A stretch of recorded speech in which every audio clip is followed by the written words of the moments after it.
I call this meeting to order. The City of Las Vegas Parks and Recreation Advisory Commission. It is August 7th, 2012 at 4:05 p.m. Items may be taken out of order and presented at the discretion of the chairperson. Two or more items for consideration may be combined, and any item on the agenda may be removed or related discussion may be delayed at any time. I call the meeting to order. Announcements regarding the compliance with the open meeting law. Yes, we're in compliance. Item 3 is the public comment. During this portion of the agenda, it must be limited to matters on the agenda for action. If you wish to be heard, give your name for the record. The amount of discussion as well as the amount of time any single speaker is allowed may be limited. Do we have anybody that would like to speak in the public forum? Seeing none, we'll go on to item 4. This is for possible action to approve the final minutes by reference of the regular meeting of June 5, 2012. I make a motion to approve the minutes as written. I second the motion. All those in favor signify by saying aye. Aye. Opposed? Abstentions? Motion carries. Number 5 is the abeyance item. It's a report regarding the detention and enforcement on issues at city facilities and parks for all wards. And we have an officer here. Hi, Lieutenant Scott Barney, City Marshal of Detention Enforcement. I also represent Animal Control. We don't have any current city problems in any city facilities or parks. But I'd be happy to answer any questions anybody might have. I have a question. I'm just curious. Are you guys having problems with pigeons? I know that Clark County had at their commissioners meeting that the pigeons were becoming a nuisance bird and that they might start making. Pigeons have been a nuisance, but Yeah. there's actually companies out there right now that are certified to handle those problems. So Animal Control is really not involved in the pigeon problem per se. There's licensed and bonded companies out there that come in to handle those problems. We will pick up deceased pigeons that are on the side of the road or in parks or anything like that, but we're not involved in the problem at all. How was Yes, go ahead, please. I think he was first. How was things that do The Lula have been going good. Tonight we have National Night Out over at Matt Kelly right next door. Things have been quiet over there, so I'm going to knock on some wood. But yeah, we've been working closely with Bolton Area Command. I had a meeting with them today, and no problems over there. Other comments? Hey, Lieutenant, we were given documentation of a new city parks ordinance to review, and one portion of that drew my attention, wherein it states that in our city parks, firearms will be prohibited. What is your position concerning someone, and it doesn't address it there, what is your position concerning a person with a CCW going into the park, and we have an ordinance that there's no firearms in the park? Yeah, well, on the surface, it's going to sound contradicting. We're never going to know that somebody is carrying a weapon with a CCW unless we have a problem. So when anyone takes the CCW class, they're told of all the ordinances that are in place, the state law, and the guidelines and rules. So, for instance, you cannot be drinking while carrying a firearm, period. You can't be an ex-felon. It's got to be registered. All of these things come into play. So if you yourself, you go into Lorenzi Park and you have a CCW and there's no problems, we're never going to encounter you. No one's ever going to know. Now, if you pull your firearm and we get called, it's another story. It doesn't mean you're going to get a citation or get arrested. There's an investigation that goes along with it. So we have to say no firearms. We can't encourage people to say no firearms because there is an open carry. It's an open carry state. State law contradicts city ordinances. So it's a fine line there with that. There's not a one way where you can say yes or no. It's more of a case-by-case basis. You understand what I'm saying? Oh, absolutely, yeah, that's how I did visualize it. That's how it's going to be. We're not going to know nothing about nothing. No. It's just when, Somebody in this room could be carrying a weapon, and we have no idea they could have a CCW. That's the same with City Hall. You can't go into council chambers with it because it's a secure area, but anyone can walk in with a gun on their hip at City Hall. You're going to raise the red flag and when you come say hello, but that's how it is. Sure. Thank you. Any other questions or comments from commissioners? Staff, any questions or comments regarding this report? Actually, I have a follow-up question to that. I'm just curious, like when you go to libraries or some establishments have like a no firearms symbol on the door. What if someone has CCW and they're seen with the firearm? Would they be in violation of that? No Each firearm? facility can make up their own policies, but policies don't override law. City Hall says the same thing. It's to distract people from coming in carrying a firearm. So anyone can walk into City Hall with a weapon on their hip, but they're not going to go into any secure area. They're not going to get into the city clerk's office, they're not going to get into the mayor's office, they're not going to go to council meeting, because that's not a public right to carry a firearm into that secure area. We can govern that, we can't cover public and open space. So it's more of a deterrent? Yes. Well, thank you very much for the report. You're welcome. Item 6 is discussion for possible action regarding the status of the revised park rules for all warrants. Hi, I'm Callie Schwartz. Once again, I'm here to talk about our park rules. We're getting a little bit farther along. Lieutenant Barney actually is here, and one of your questions was part of our follow-up, so hopefully he answered that to your understanding and you're good with that. Lisa, you also had a question about reptiles being added. What we've learned is because the word animal is used, it's all encompassing, and it includes birds, it includes reptiles, it includes everything. And as Lieutenant Barney and I were discussing earlier, that the only types of animals actually that are allowed in our parks right now are dogs, and there's in designated areas, obviously off leash, but then on leash in the regular park, and then horses, but those are only in equestrian areas. So hopefully that answered everything. I didn't receive any other questions from any of the other commissioners. So what we're doing, our next step is we're going to move along. We're going to brief Councilman Ross next, and then we'll brief the entire council, and it should hopefully go on the agenda for the council meeting in September. Any questions from council members here? Sharon? I'm just kind of curious to the no smoking policy. How is that? We're going to try to push it through. Okay. We'll see. And we talked to the city manager's office, and they said put it in there. Obviously, we know that that's very difficult for D&E to enforce, because that's Barney's having a little pain right now. If it goes through, it's another tool. It's basically another tool on our belt that we can use if we have to. You know, obviously somebody's having a cigar, watching their Korean kids swing on the swings. You know, common sense is going to prevail. So just look at it as a tool. Anything we can get on there is just one more tool to keep the parks, which is why we're all here, safe for the kids and the families. So we'll see what happens. And once again, council may choose to pull that off, or they may choose to revise it where maybe it's only in the playground areas or something like that. So we'll just have to wait to see what they say. Madam Chair, so let me clarify. Are we talking about a designated area of not smoking, or is this Entire park. So all encompassing of the park? Correct. I think that's good. We'll see if it works. I Well, I did some mean, research, and there's many parks throughout the country that are no smoking, including Central Park. So The reason why I think it's good because that's stop a lot of people smoking marijuana in the park. We'll stop the litter, the trash. You look at the ballparks now, even Cashman Field, there's one little smoking area. Everything else is non-smoking. I have a question. Do the parks at this point in time have specific things to put the cigarette butts out? Mr. Zimmerman. Actually, if you remember, Ken Butts came in to present to you last board meeting. We were starting the pilot program, and I'm doing my best off the top of my head. We're going to put them in Baskin, Myron Levitt, one at Greer near the Children's Play area, Floyd Lamb, their Group C is the biggest.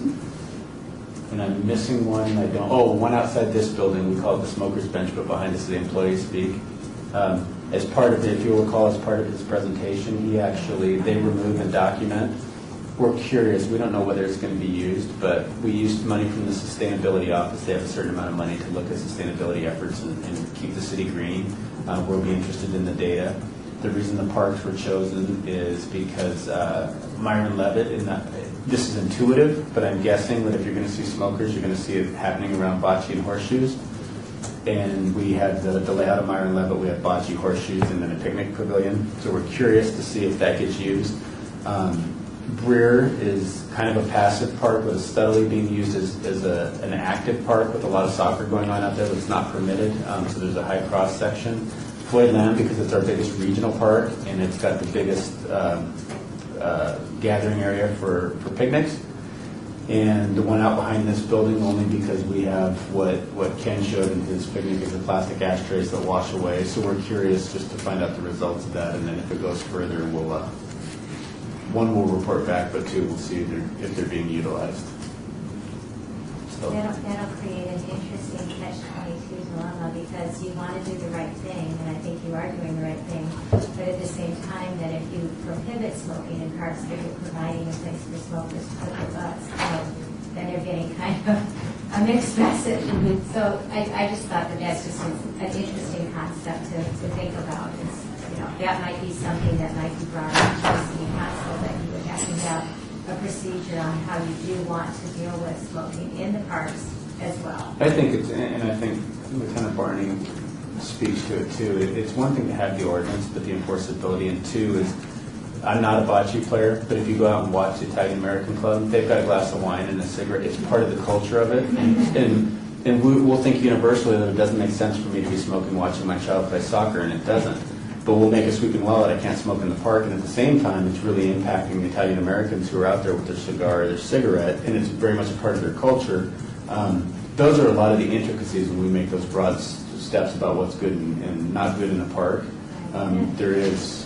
But I'm wondering if there's an in-between between an ordinance that says no smoking to maybe having designated smoking areas in parks, and then the designated smoking areas would have this containment, and I'm just wondering if there's something in between that, might be a better way to approach it than just going from, this is law, and I'm not a smoker, so I'm certainly not promoting smoking. I want to make that very clear.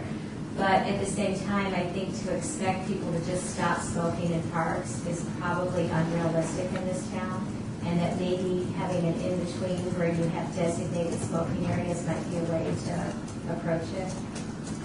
Intuitively, and obviously to go to the council sense, I think with the mayor and the council that were here for the presentation when they saw the children pick up, it makes it look like such a pervasive problem. But to speak to, we thought about putting them on the trail system, but you start thinking about both my parents smoke. Neither of my parents is going to go for a walk on the trail with a cigarette, because they're just not going to go for a walk. They sit on the patio and smoke. So it's hard to identify the demographic of how many smokers are really in our parks.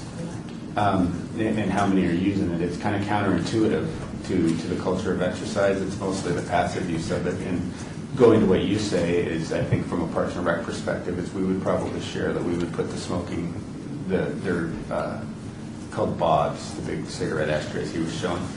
I think the best part would be around picnic pavilions. But we'll see where it goes. Madam Chair, one of the things I was thinking about as you were presenting the names of the parks, maybe for future consideration, might be the dog parks as well.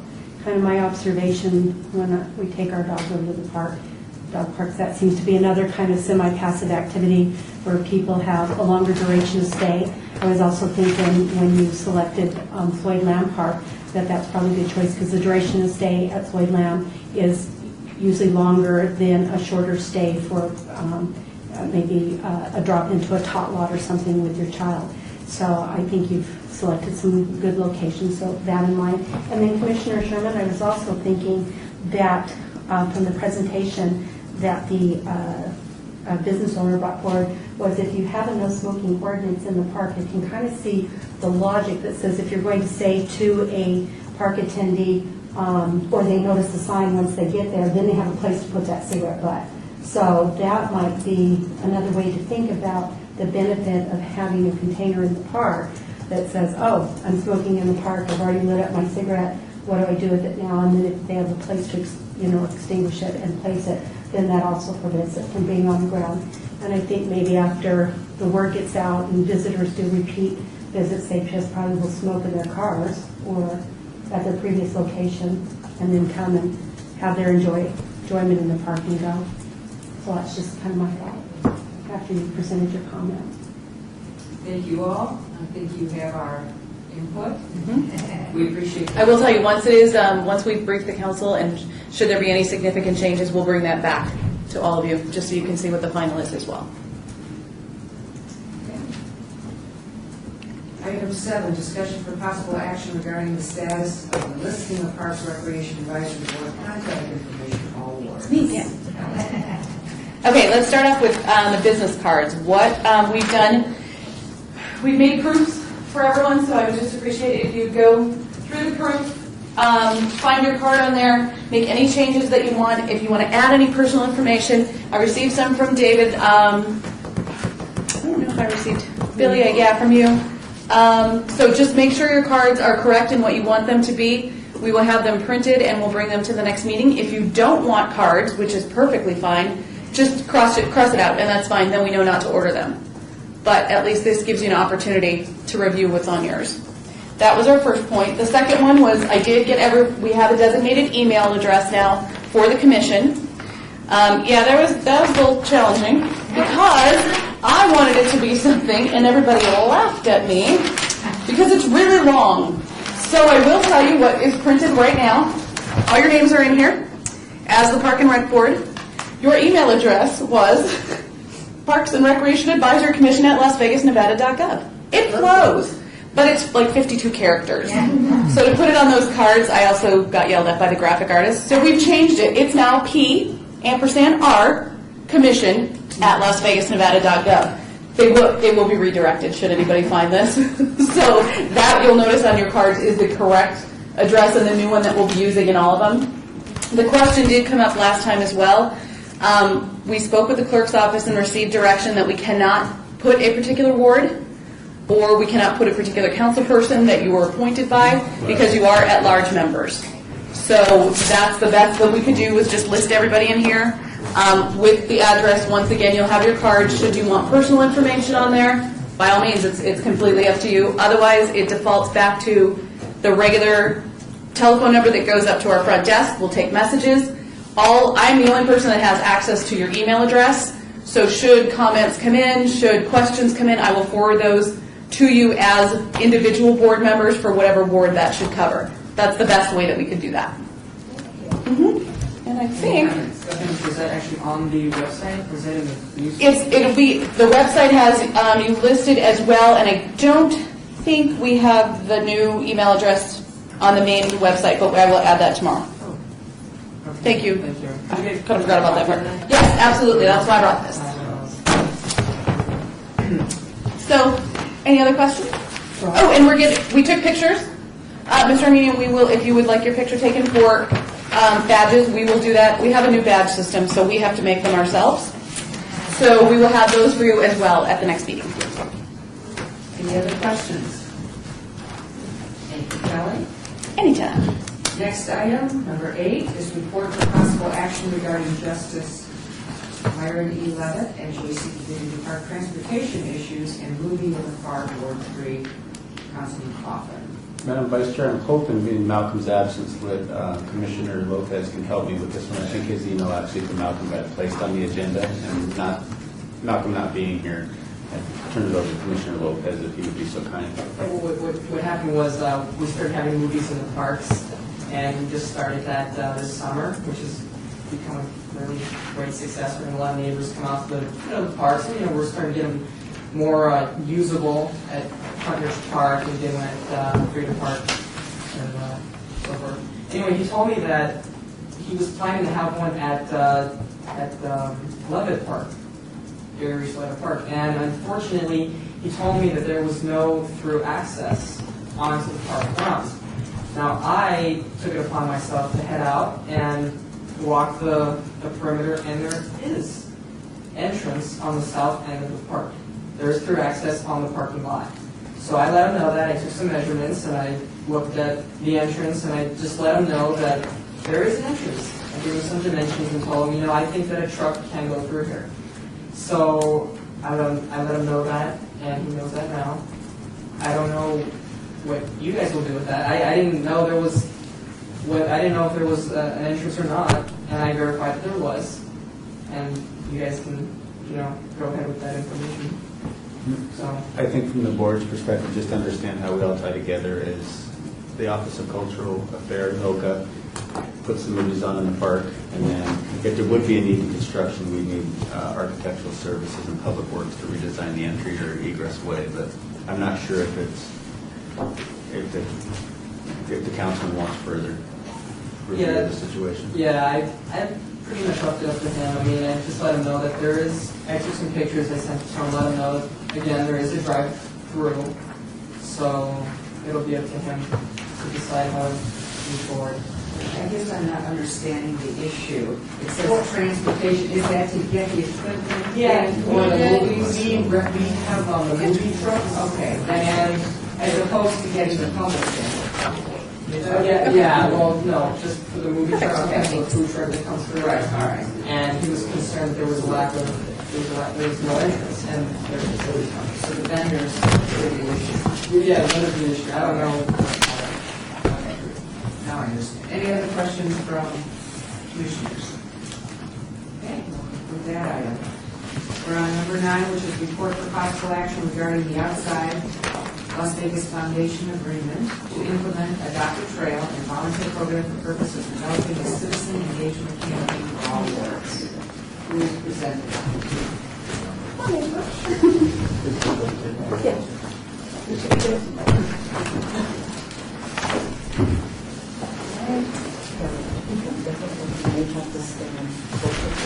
Oh, gotcha. Okay. I don't know who wants to do that. So we may have to. Oh, sure. And you have to be close to That. yeah. Okay. Otherwise it's going to be like. Okay, So you're not great. staying close to it. We'll start by introducing ourselves. I'm Mauricia Baca, and I'm the Executive Director for the Outside Las Vegas Foundation. And with me is, I'm Rayleigh Tripp, and I'm the Community Outreach and Volunteer Coordinator for the Outside Las Vegas Foundation. thank you so much, Kelly reached out to us to see if we would join you here today to give you an update about the work that the Outside Las Vegas Foundation does in general, and then specifically the work that we're doing with regard to the Adopt a Trail program that we began last year in cooperation with the City of Las Vegas, for the City of Las Vegas, on the City of Las Vegas trail system, with the ultimate target of really engaging the community as stewards of the trail system.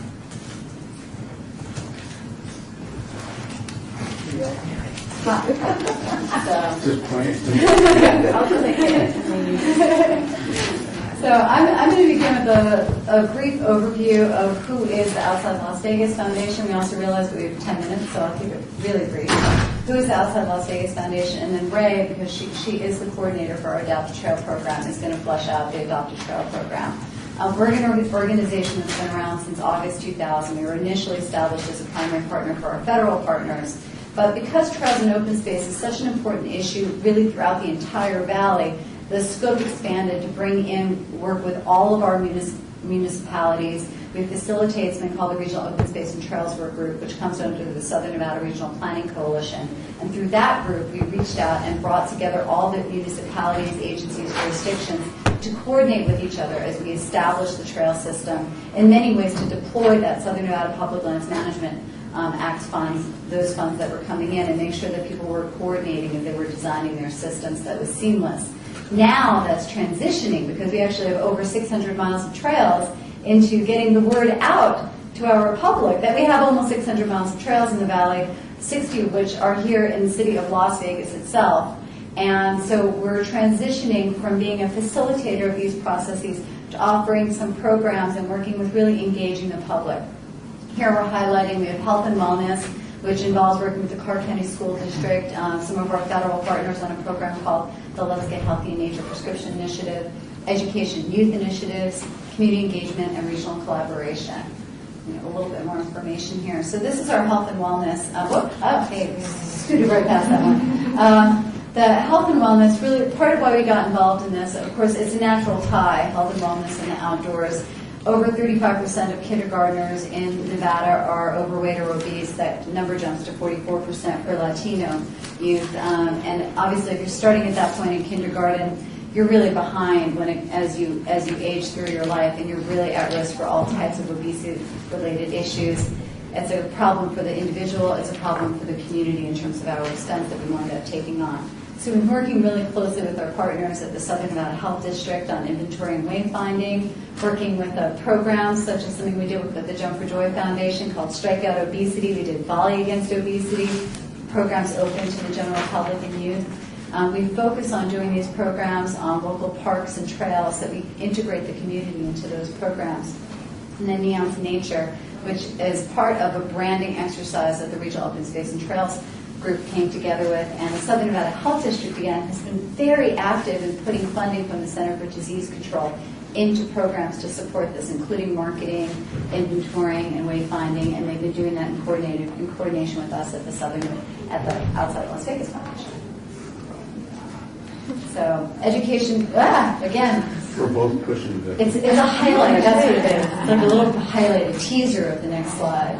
So education and youth initiatives, again, it dovetails into health and wellness. A lot of our focus has really been on the younger population, and specifically on working with low-income and at-risk populations and young people who might not otherwise be getting outside just as a natural flow of things with their families.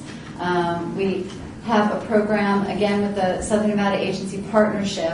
They've been funding us to do things like provide bus transportation for Big Brothers, Big Sisters, the Boys and Girls Clubs. We've gotten some grants through other sources like the North Face Explore Fund to take kids from the Rainbow Dream Academy that is a charter school in the center of Las Vegas, essentially, where these children otherwise really don't get to experience the natural world aside from really what they might see on the sidewalks as they're walking through their communities, many of which don't have a lot of trails and open space because they weren't built when that planning was taking place.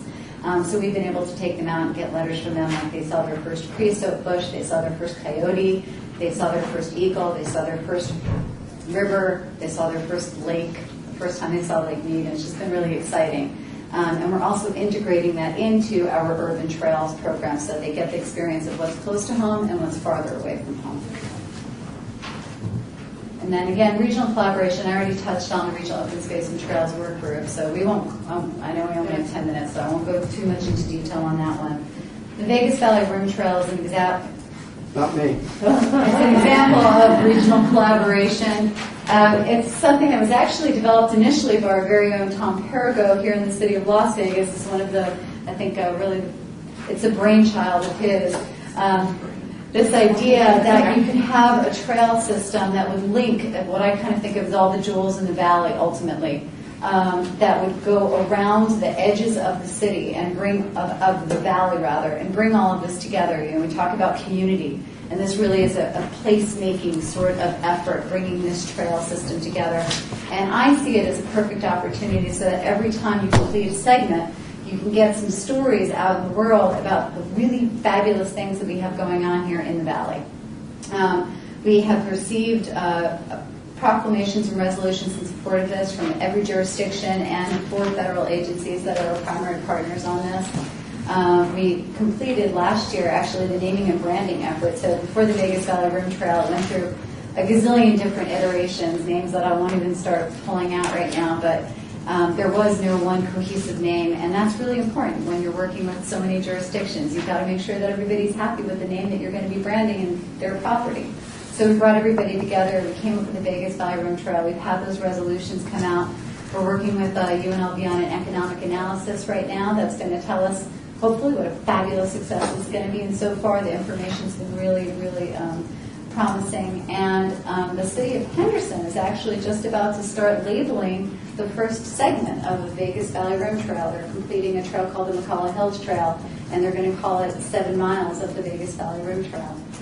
So we're starting to see some success, and Outside Las Vegas is working as the private partner on the fundraising end of that and trying to cultivate fundraising so that UNLV study is being conducted through a grant provided by Wells Fargo to the Outside Las Vegas Foundation.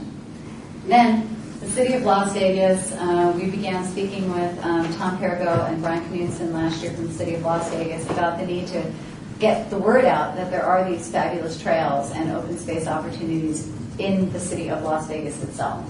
And so we brought on Ray Laker in August as a result of the agreement that we entered into to start this program. And I'll just mention about Ray.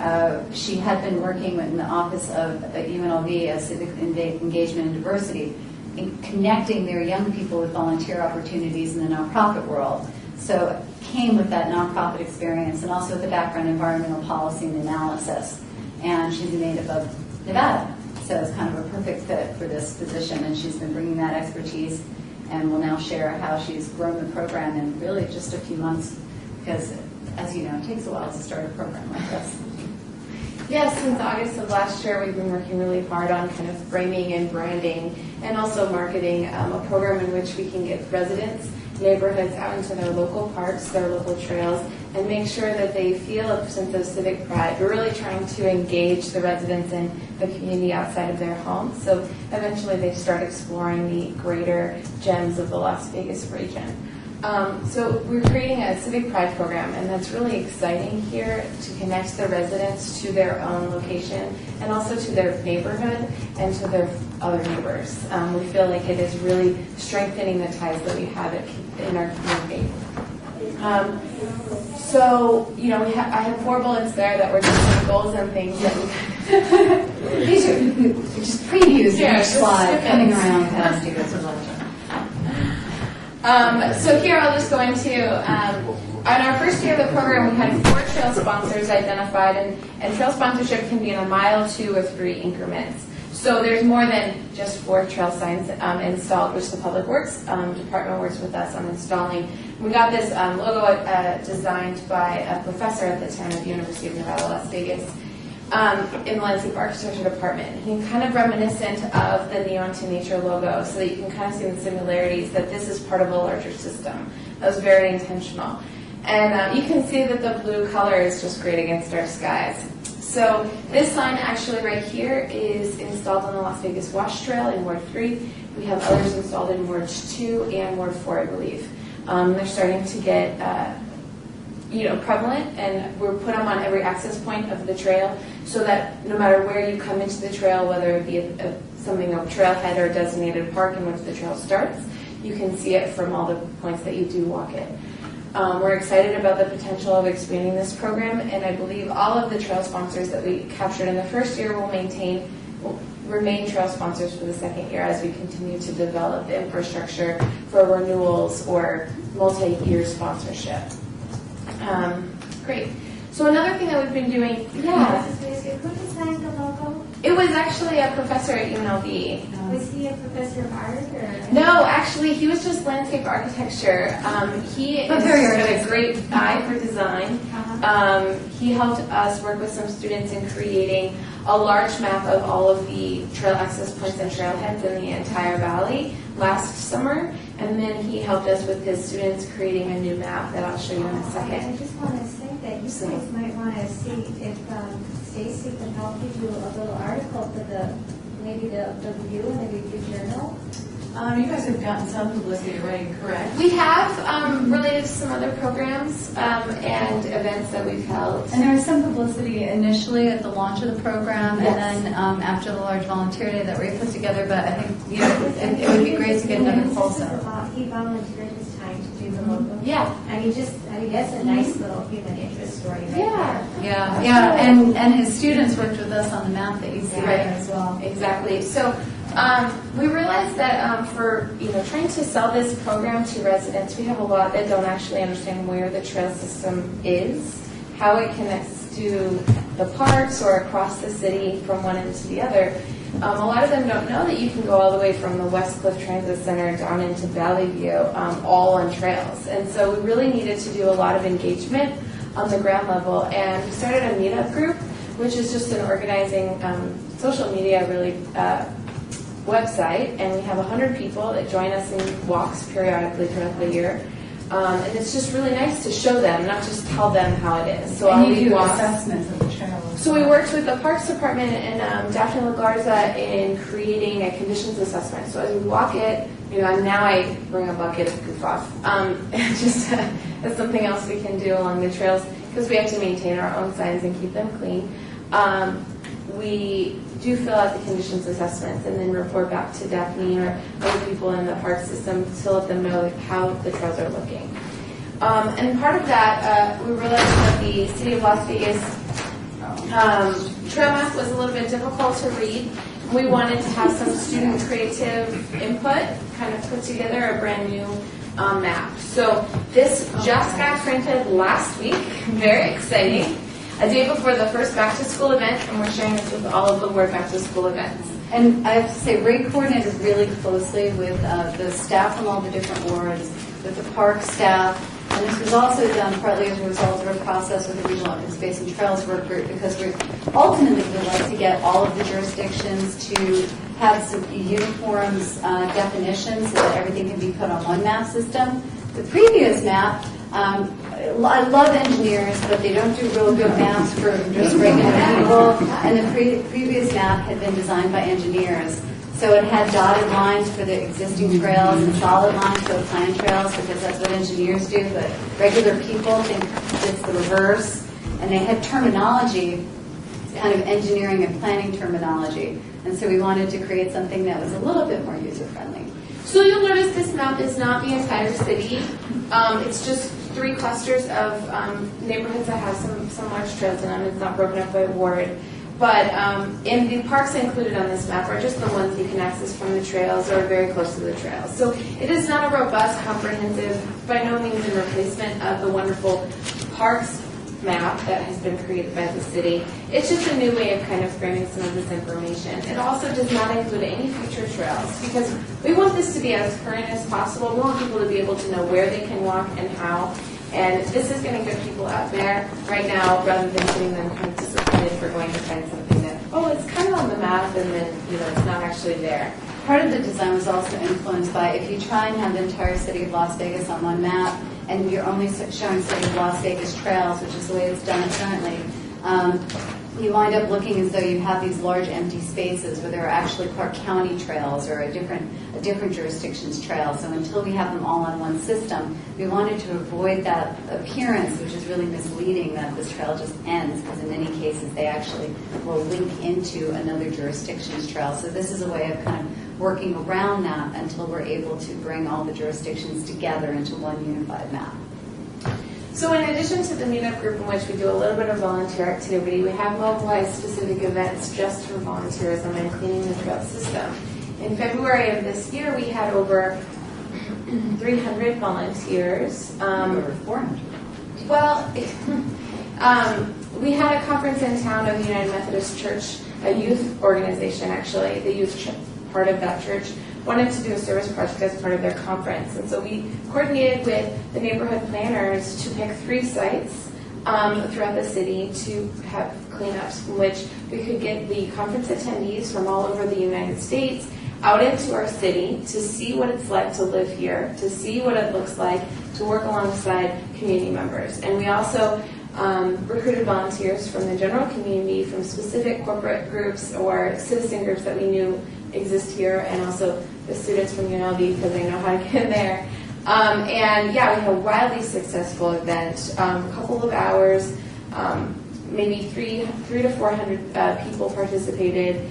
We were able to cover over graffiti, pick up garbage, do all sorts of things. And that picture before actually is Councilwoman Tarkanian had stopped by the site in Ward 1 and had a nice little time chatting with the volunteers. So it was very successful, and as we look into the second year of our program, we're already in talks of planning a large volunteer event in October, the 20th.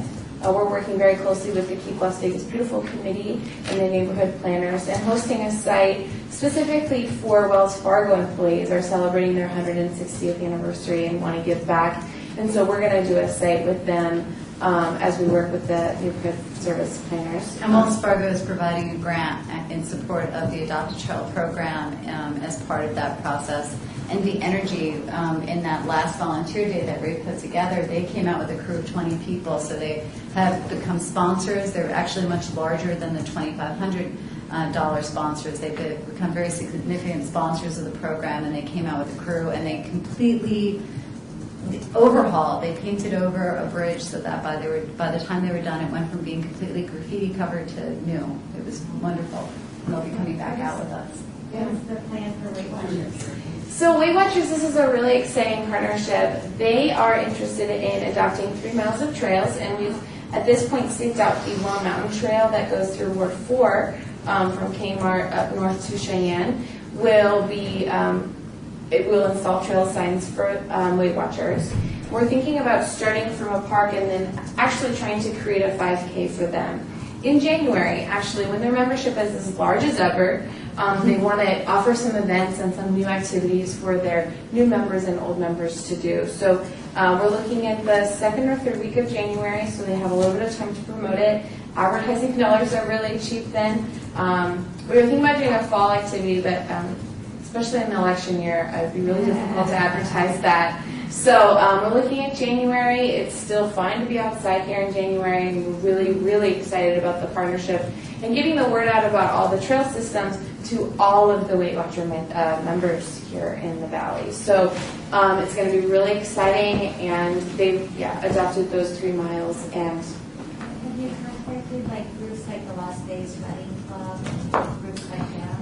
Yeah, well, we reached out to them via the Meetup group because all of them organize on Meetup. It's actually a very well used software or website here in the Valley. Surprisingly, hundreds of groups specifically just to walk outside or hike or camp or anything like that. So we have a presence there, and we can connect with others that way.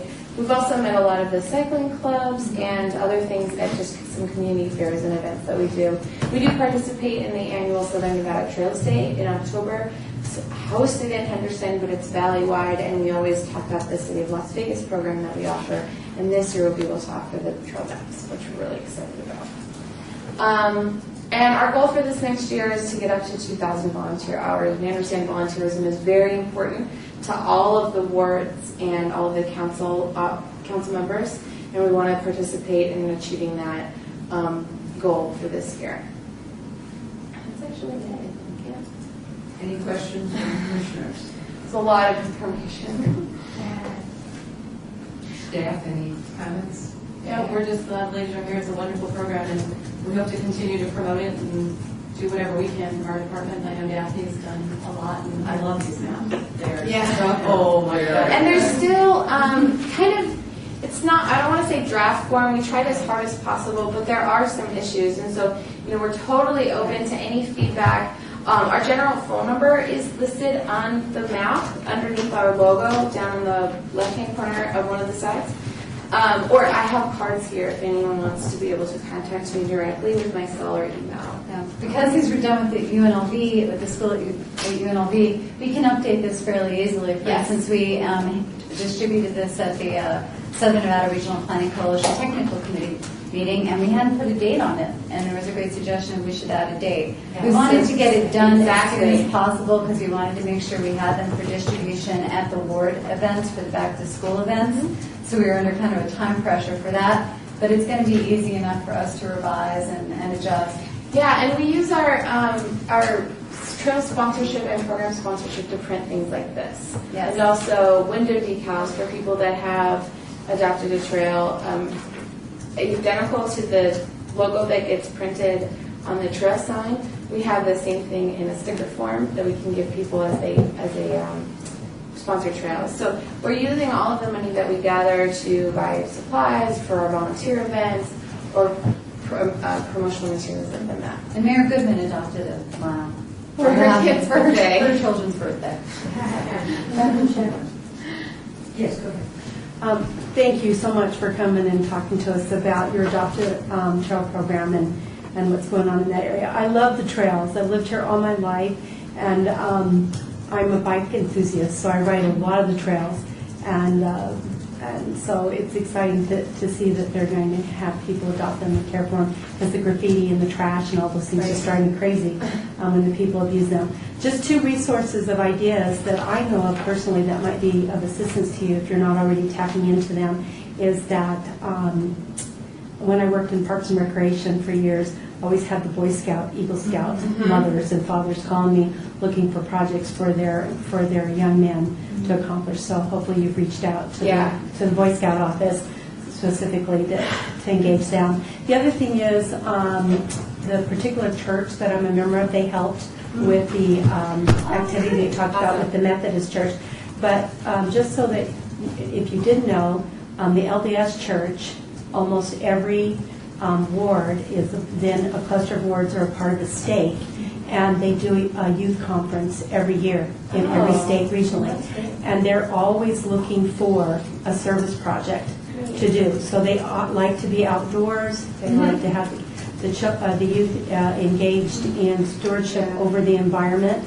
There's a connectivity there. And they usually have anywhere, depending on how big the state participation is, from 50 to 100 youth to be engaged in. And it's really difficult sometimes to find projects that big, so they're always looking to do graffiti removal or like a Park Pride Day or something like that. But this would be excellent. Last year, our group did some graffiti removal work on the Bonanza Trail right behind the Marabelli Center, because there's always seems to be artwork there. Yes. So, and for whatever reason, that seems to be a garbage collecting area It's as that well. wind tunnel. Yeah, it It's- is. And a lot of people, I think, that look through there, being a trail user myself, I always wonder what I'm going to do with my garbage too. Yeah. Because I can only keep so many banana peels and booze and water bottles and stuff on my person while I'm riding. And so we're always looking for some place to discard that, so. Yeah. So I know people just, Good idea. so if those are of use to you, I'll give you that. Contact Silver State Disposal Okay. for a donation.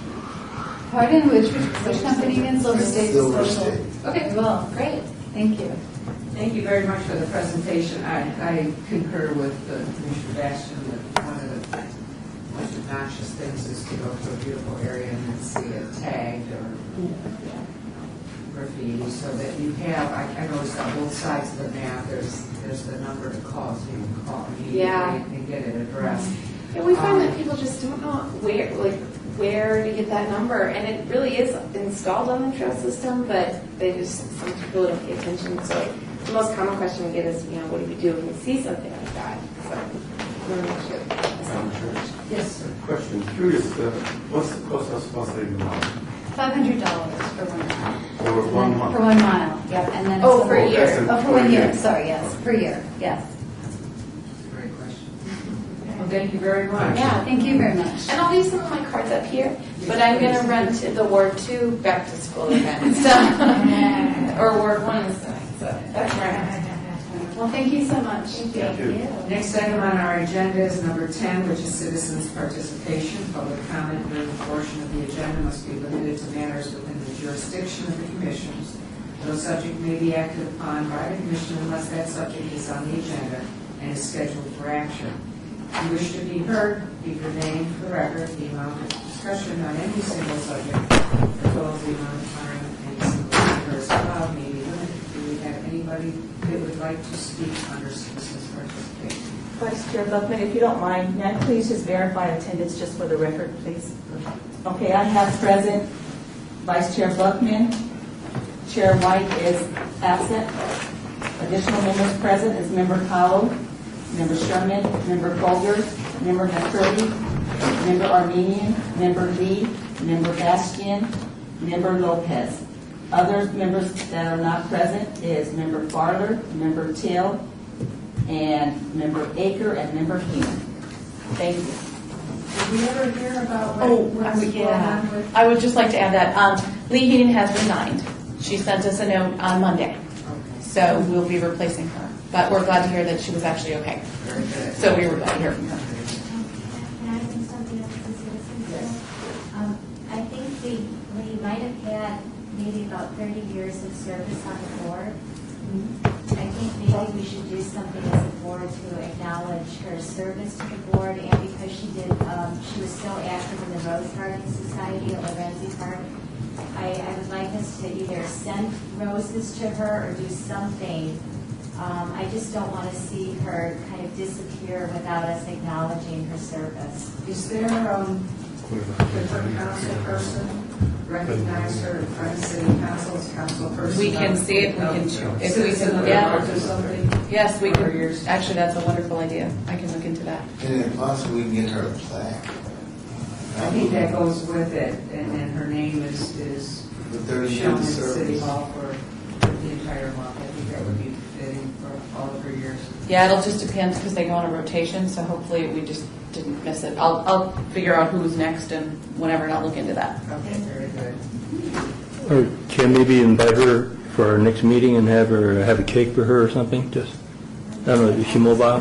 She has a lot of difficulty with transportation, and that's why I kind of thought maybe doing something. Her daughter will have to drive her, and it's very difficult. She has a lot of issues, I guess I want to say. So I think I like your idea, but I also maybe like the idea of having something sent to her as well, or just some kind of an acknowledgement that she knows that we're acknowledging her. That would have to be something that would come as a commission as a whole, and you would have to coordinate that, because we don't have a budget, obviously, to send anything, so.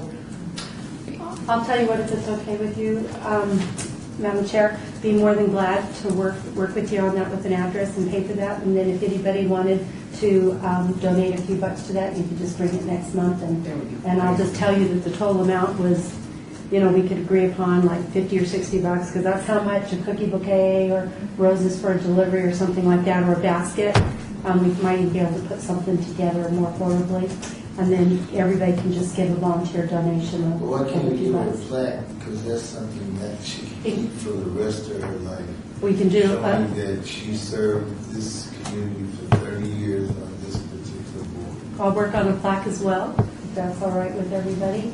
And then we could maybe even though I liked your idea of inviting her here, but I think it has kind of been challenging for her for a while. But how about if we did a card from all of us as well? And so I'll work with Kelly and Lonnie, and if that's all right with everyone, and kind of head that up and put a little celebratory thing together for her on her behalf. Is that all right? Okay. Okay, is that all right? And I will look into the next, I like the Citizen of the Month thing too, because they are always looking for people who have done great contributions, and this is one of them. At the very least, if they don't approve the Citizen of the Month, which that is a fabulous idea, or how about the senior? Senior of the quarter. Senior of the quarter as well. We can recommend that to that board as well, and they would probably consider that. Yep, I'll look into it. Because Any other citizen participation at this time? I'd like to just make a couple comments. Lonnie, I just want to let you know, with my commissioner hat on, that I had a great opportunity this summer to have many of my family members participate in several activities in the department. And I just want to tell you that the program is at Marabelli Community Center. I had 2 nephews in the teen camp, and both of my grandchildren and 2 of my nephew nieces involved in the summer programs there, and they're just wonderful. The facility is clean, it's organized, staff are up and engaged with the parents and new residents that are coming in there, so I spent a lot of time with the facility, and I just think you should pass that along to that staff and all those supervisors to let them know that from a parent perspective, it's looking really good there. Also had a chance to go to the Centennial Hills back to school fair and movie in the park, and although that's probably being coordinated by the OCA group now, if you'd also pass that on to Nancy and her staff. But that was a pretty spectacular and well-attended and well-organized event, and I think that the community is being, well programmed. So I just wanted to tell you thanks. Thank you very much. We're going to keep it out. Anybody else? Just a quick one. I recently went to one of the coffee with the mayors, and this was after Mayor Goodman was here, and we were discussing the Parks and Rec Board, and she said she wanted to thank everybody for providing that service and continue to provide the service. I'm going to be go ahead. Great. No, first. I had a chance to go to City Council meeting last Tuesday. They honored the park ambassadors, I guess the Girl Scout, Boy Scout. Really good to see them, honor people that are doing city things on their own, without any charge. And most of them are elderly people, and I think it should be disrespectful. I'm going to try to attend next Monday morning. Mayor Goodman's going to speak for a senior group in the Summerlin Sun City area. I'm going to try to attend and keep our face in front of her as much as we can as Parks and Recreation people. And I think the more she sees us, the more in return we've been able to secure for our department. If there's nothing further, I'll adjourn the meeting at 5. Nice.